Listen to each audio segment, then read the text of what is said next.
Hey guys, it's Meenal from The Miniature Life. Today I've got another delicious Indian recipe to share with you all. This is a recipe I love making whenever I'm craving eggs for dinner, but I don't necessarily want a breakfast meal. This is a very dry egg curry using hard-boiled eggs. So let me show you how to make tawa anda. Tawa meaning the fry pan and anda meaning eggs. For this recipe, we're going to need 4 hard-boiled eggs, which I've just chopped in half.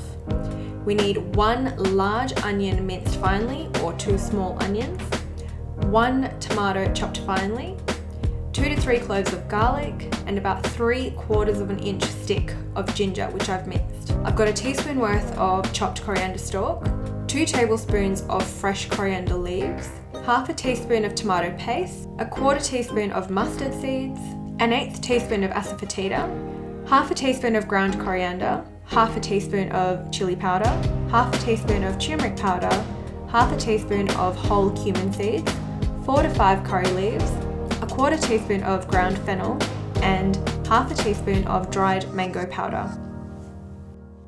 To start, we're going to make a paste. For this, in a mortar and pestle, grind together the coriander stalk and 1 tablespoon of the coriander leaves. We'll be saving some for garnishing. To this, add most of the garlic. I've reserved about half a teaspoon just to add to the curry. Add in all of the ginger and a pinch of salt to help make the paste. Using a mortar and pestle will give you quite a coarse mixture. You could absolutely use a spice grinder instead. In a non-stick fry pan over medium heat, add 1.5 tablespoons of vegetable oil. To this, add a pinch of the whole cumin seeds and a pinch of the mustard seeds. We're going to be using the rest of it later. Once the mustard seeds have started to sputter, add in the curry leaves and a pinch of the turmeric powder. Cook the spices for about 30 seconds before adding in the eggs. Add these in yolk side down. We want to cook these over that medium heat for only about a minute each side until they go beautiful and golden brown. It shouldn't take too long. Once they're done, they should look like this. Now in the same fry pan, add another tablespoon of oil and add in the remaining cumin seeds and mustard seeds and add in the asafoetida. Cook this off for about 30 seconds before adding in the onions.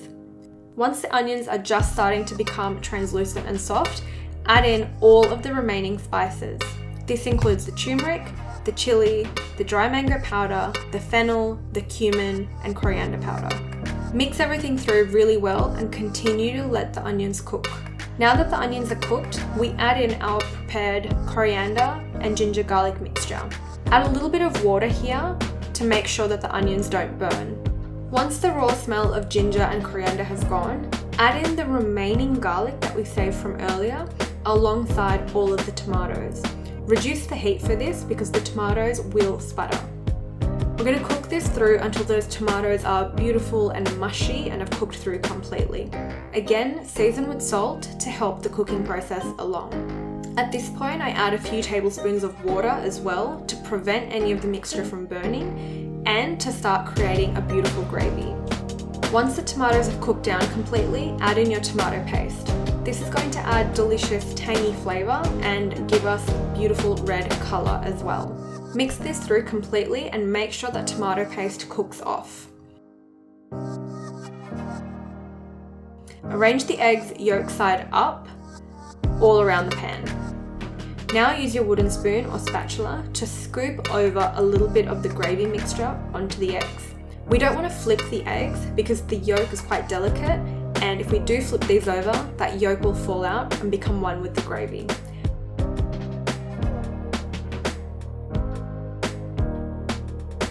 We're ready to serve. Garnish the eggs with some of the remaining coriander from before. If you feel like the recipe lacks some tang, you can go ahead and add some lime juice, lemon juice, or even apple cider vinegar. Listen to your ingredients, listen to your recipe, and just trust your gut from your taste test. And there you have tawa anda. This is a really wholesome recipe to eat during dinner. I actually pair this with some sourdough. It's kind of my mix of dinner and breakfast. I hope you guys enjoyed today's recipe. If you want to see some more Indian recipes, please leave a comment below. As always, like, comment, and subscribe to the channel. Thank you for watching today's video, and I'll see you guys next week.